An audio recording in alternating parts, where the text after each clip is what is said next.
Copyright disclaimer under Section 107 of the Copyright Act 1976. Allowance is made for fair use for purposes such as criticism, comment, news reporting, scholarship, and research. Fair use is a use permitted by copyright statute that might otherwise be infringing. Non-profit, educational, or personal use tips the balance in favor of fair use. Hello दोस्तों, welcome back to my channel. आज मैं बात करने वाली हूँ 2025 में release हुई film रेखा चित्रम की पूरी कहानी के बारे में। तो चलिए शुरू करते हैं। कहानी की शुरुआत में हम दो बच्चों को देखते हैं। एक बच्चा बड़े ही सीरियस टोन में अपने दूसरे दोस्त से कहता है, तुम्हें पता है कल मेरे पापा ने एक फिल्म में काम किया था। मैंने खुद देखा था रात को। मेरे पापा और कुछ लोग एक लड़की की डेड बॉडी को दफनाने की एक्टिंग कर रहे थे। लड़की ने एक पायल भी पहनी थी। अब कहानी कुछ आगे बढ़ती है और हम मिलते हैं विवेक से, जो एक सस्पेंडेड पुलिस ऑफिसर है, लेकिन किस्मत का ऐसा खेल कि उसने 15 लाख की एक लॉटरी जीत ली। मिलते हैं एक किरदार से जिसका नाम था राजेंद्र। वो बहुत ही अमीर आदमी था, लेकिन शराब की लत ने उसकी पूरी तरह से हालत बिगाड़ के रख दी। आगे बढ़ती है और अगले सीन में हम देखते हैं कि विवेक की दोबारा से ड्यूटी लगती है और इस बार उसकी पोस्टिंग हुई है मलकपारा नाम के एक गाँव में। एक रात राजेंद्रन बहुत ज्यादा शराब पीकर जंगल में पहुंच जाता है। वो एक दरख्त के नीचे बैठता है, एक वीडियो लाइव करता है और कहता है, मैंने अपनी लाइफ में बहुत पैसा कमाया, लेकिन उसका कोई मतलब नहीं। अपनों से समझौता किया। मैं मना भी कर सकता था, पर फिर भी मैं मान गया।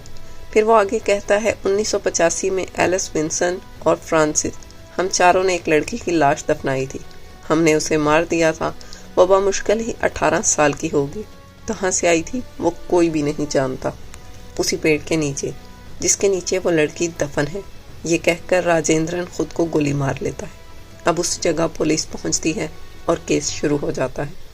अब ये पूरा इलाका विवेक के अंडर है। वो यहाँ खुदाई करवाता है और काफी मेहनत के बाद सच में वहां से उस लड़की का एक ढांचा मिलता है। साथ में मिलती है उसकी वही पायल।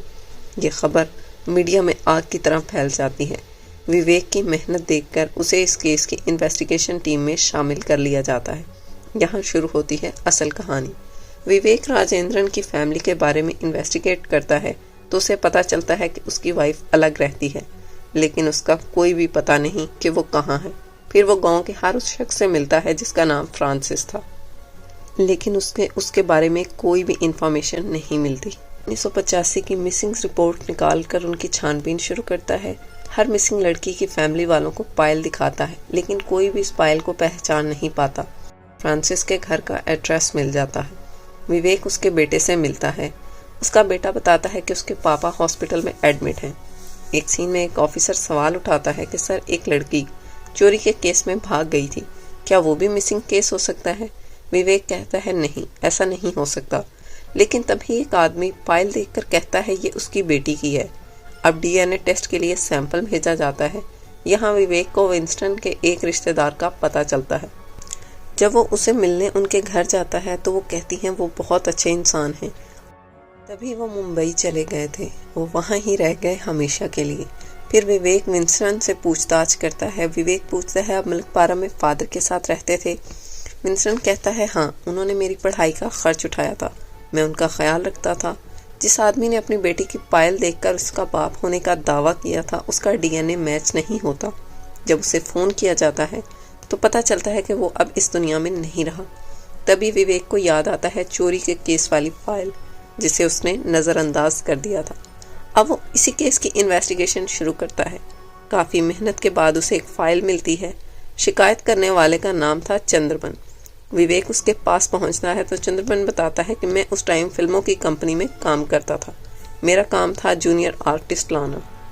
विवेक उससे पूछता है, उस लड़की के बारे में बताइए जिसने चोरी की थी। चंद्रबन बोलता है, एक दिन एक लड़की आई और बोली, क्या आप मुझे ममूटी की हीरोइन बना सकते हैं? मैंने उसे समझाया कि ये मेरे बस की बात नहीं, लेकिन मलकपारा में उस वक्त एक फिल्म की शूटिंग चल रही थी। चंद्रबन विवेक को आगे बताता है, उस वक्त ममूटी एक फिल्म की शूटिंग चल रही थी।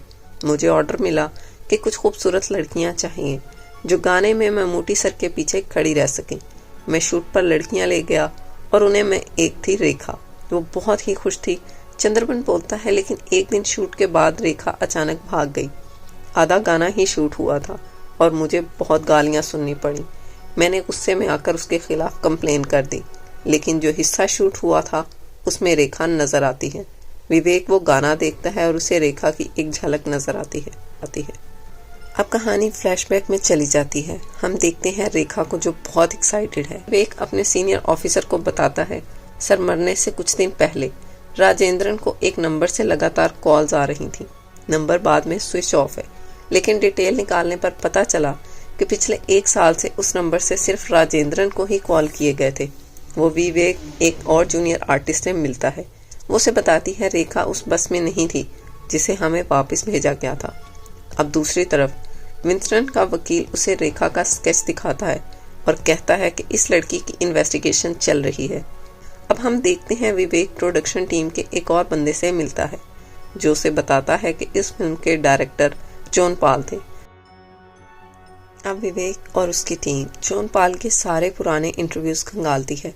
एक इंटरव्यू में जॉन पॉल बताते हैं, मैं शूट के दौरान सीन का फाइनल ड्राफ्ट तैयार कर रहा था, तभी एक नन जिसके पैर में फाइल थी मेरी तरफ आई और पूछने लगी, आपने मैमूटी को गंजा क्यों दिखाया? मैं कुछ बोलता, इससे पहले ही वो चली गई।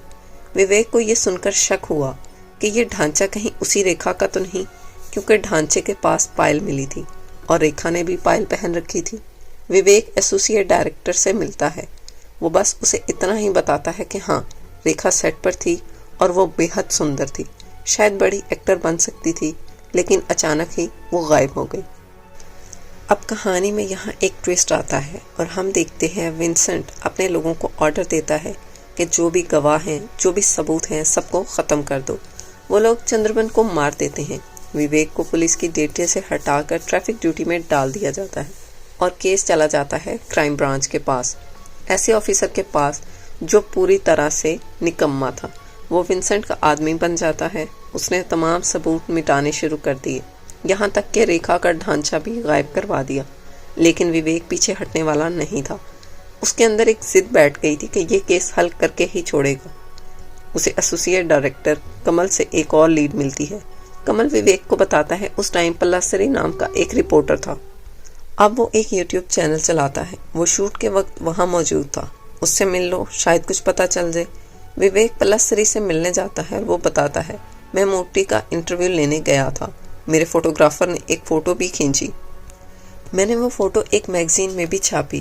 फ़ोटो में ममूटी के पीछे रेखा खड़ी थी। रेखा के बगल में एक और नन भी खड़ी थी। विवेक उस दूसरी नन के बारे में पता करता है।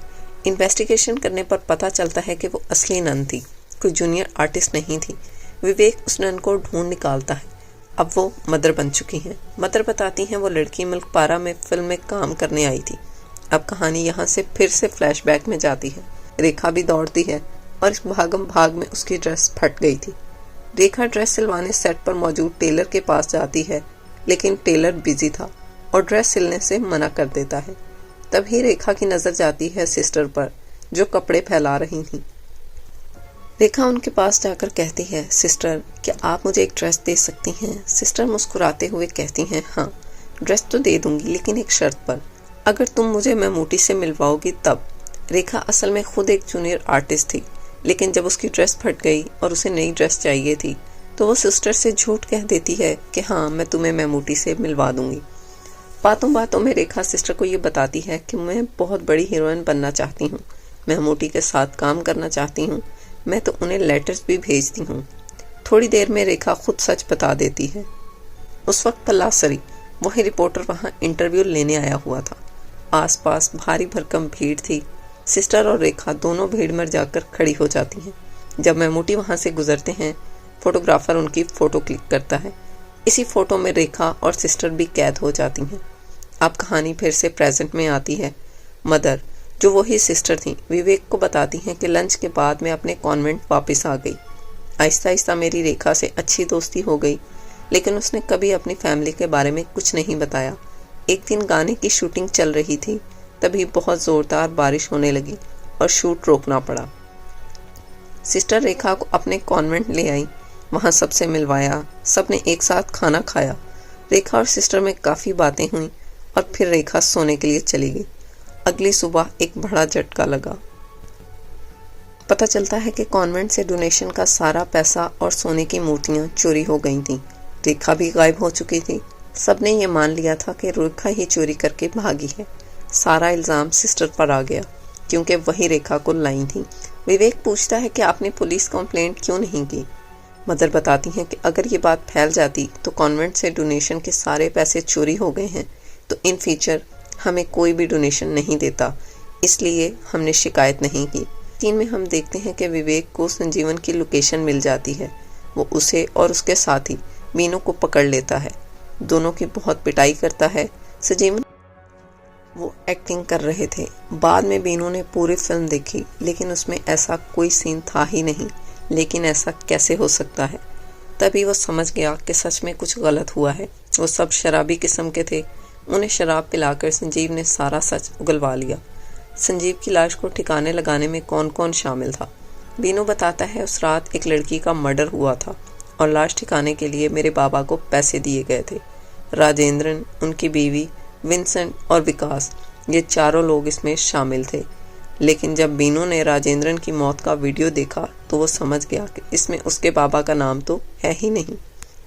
जब विवेक दोबारा उनसे मिलने जाता है तो पता चलता है कि संजीवन और बीनू दोनों मर चुके हैं। विंसेंट ने उन्हें मरवा दिया था।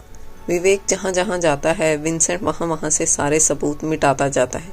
एक दिन विवेक की फिल्म शूटिंग के टाइम की एक फ़ोटो देख रहा था। इसमें एक आदमी दिखता है जिसकी आंख खराब थी।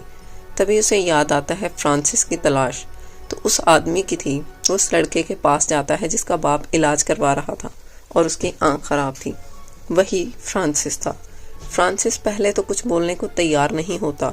विवेक कहता है कि सब मारे जा रहे हैं, अगर तुमने सच नहीं बताया तो अगला नंबर तुम्हारा भी हो सकता है।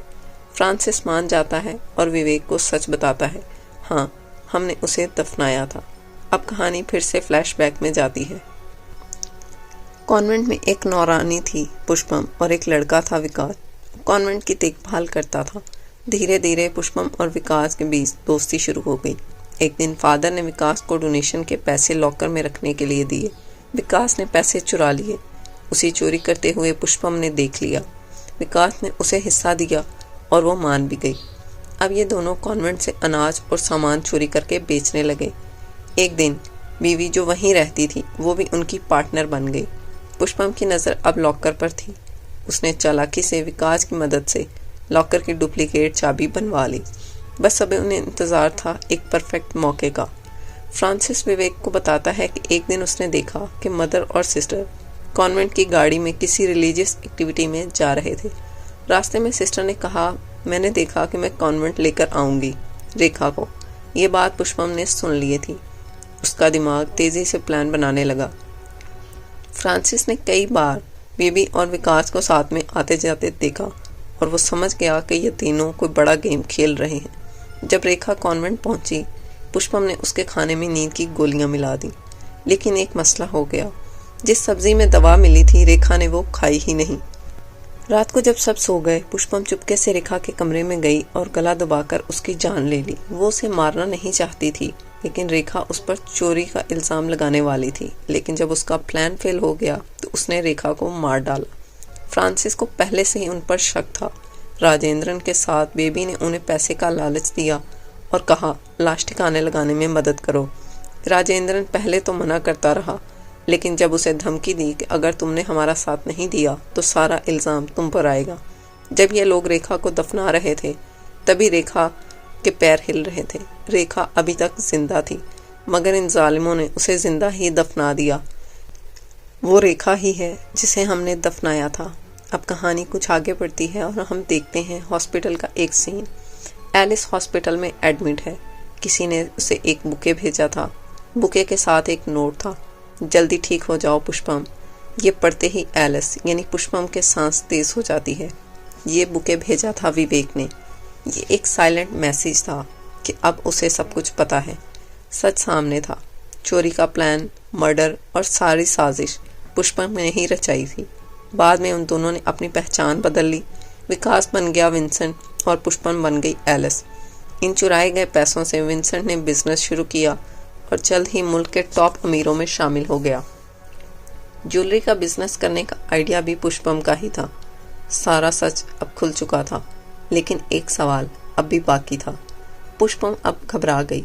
उसने विंसेंट से कहा, पुलिस वालों को सब कुछ पता चल चुका है, उन्हें ख़त्म कर दो था। विंसेंट ने विवेक का एक्सीडेंट करवा दिया। विवेक का एक्सीडेंट तो हो गया और वो बुरी तरह से जख्मी भी हुआ, लेकिन उस पर किस्मत मेहरबान थी, वो बच गया। उसने उस केस में जो खुलासे किए थे उनकी वजह से उसे दोबारा उस केस की जिम्मेदारी दी गई। मीडिया का भी प्रेशर था, तो अब ज़्यादा देर तक फ्रॉड नहीं चल सकता था। विवेक की जर्नलिस्ट दोस्त को एक दिन एक कॉल आती है, जगदीश नाम के एक पुराने एक्टर की। वो इस केस से जुड़ी कुछ अहम बातें जानते थे। विवेक से मिलने पर जगदीश बताते हैं, मेरी पहली फिल्म 1984 में आई थी, उसके बाद और भी कई फिल्में आईं। फिर एक बार नाना मैगजीन में मेरे ऊपर एक आर्टिकल छपा। कुछ हफ्तों बाद मुझे रेखा नामी एक लड़की का खत आया। उसने मेरी और मेरी फिल्मों की बहुत तारीफ की। वो मुझे भैया कहती थी। उसके खत से पता चला कि उसका पूरा नाम रेखा पानवर था और उसकी एक छोटी बहन थी आशा। जगदीश बताता है, मैंने उसे जवाब में एक शुक्रिया का खत लिखा। उसने ये भी बताया कि वो मुझे लगातार खत भेजती रही, कि वो मैमूटी सर को भी लेटर लिखती है। एक बार उसने लिखा कि क्या मैं मोटी सर का साइन किया हुआ फोटो उसे भेज सकता हूँ। उसने ये भी लिखा था, एक दिन वो भी फिल्म इंडस्ट्री में आएगी, चाहे घर ही क्यों ना छोड़ना पड़े। उसके बाद उसने कभी खत नहीं लिखा। खत पर जो एड्रेस था वो कन्याकुमारी का था। विवेक कन्याकुमारी पहुंच जाता है और वहां मिलती है उसे रेखा की बहन आशा, जो अब बूढ़ी हो चुकी थी। आशा बताती है, ये बात 1982 की है, जब हम कन्याकुमारी आए। तभी दीदी के दिल में फिल्मों में जाने का सपना पड़ने लगा। घर के पास में एक कैसेट की दुकान थी, तो उसका शौक और बढ़ गया। उसने पापा से जिद करके वीसीआर और टीवी भी लिया। दिन रात बस फिल्में देखती। मैं मोटी सर की जब फिल्में देखती तो उनकी दीवानी हो गई। छुप छुप कर मैगजीन पढ़ती और लेटर भेजती। मैं मोटी सर जहाँ भी जाते वो वहीं लेटर भेजती। आशा की आंखों में आंसू आ जाते हैं। एक दिन उनके पापा ने उसका लिखा हुआ लेटर पकड़ लिया। मैं यहीं रही, इस उम्मीद में कि शायद वो कभी लौट आए। विवेक उसे रेखा की पायल देता है और वो उसे देखकर रो पड़ती है। इधर पुलिस विंसेंट के बेटे को सच्चाई बताती है कि उसके माँ बाप ने अपनी जवानी में क्या किया। एलिस पुष्पम घबरा जाती है, कहती है अब सब कुछ पता चल गया है, वो मुझे जेल में डाल देंगे। मैं जेल नहीं जाऊंगी। विंसेंट उससे कहता है, कोई तुम्हें नहीं ले जाएगा, और फिर प्यार के नाम पर उसे खुद ही मार डालता है, उसके मुंह और नाक को दबाकर। शायद यही उसका ट्विस्टेड लव था कि कोई और उसे तकलीफ ना दे, इसलिए उसने खुद ही हमेशा के लिए उसे ख़त्म कर दिया। रेखा की बहन का डीएनए टेस्ट कराया जाता है और रिपोर्ट पॉजिटिव आती है।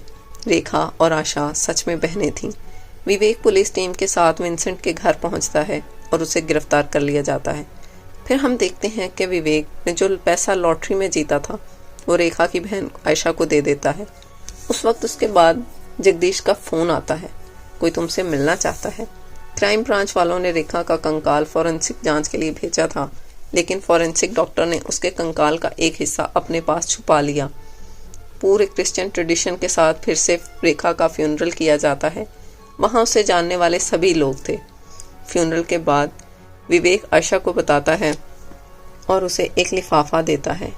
इस लिफाफे में था मैमूटी का ऑटोग्राफ किया हुआ फोटो। प्यार के साथ जगदीश ने विवेक को मैमूटी से मिलवाया था। जब उन्होंने मैमूटी को रेखा की कहानी सुनाई और उसकी आखिरी ख्वाहिश का पता चला, तो उन्होंने अपना साइन किया हुआ फोटो भेजा उसकी आखिरी ख्वाहिश पूरी करने के लिए। एंड में हमें फ्लैशबैक में दिखाया जाता है, रेखा एक दुकान से मैगजीन खरीदती है। इस मैगजीन में एक आर्टिकल छपा था, मैमूटी को तलाश है एक नई हीरोइन की। शायद उसी वक्त रेखा ने सोच लिया था कि उसे हीरोइन बनना है।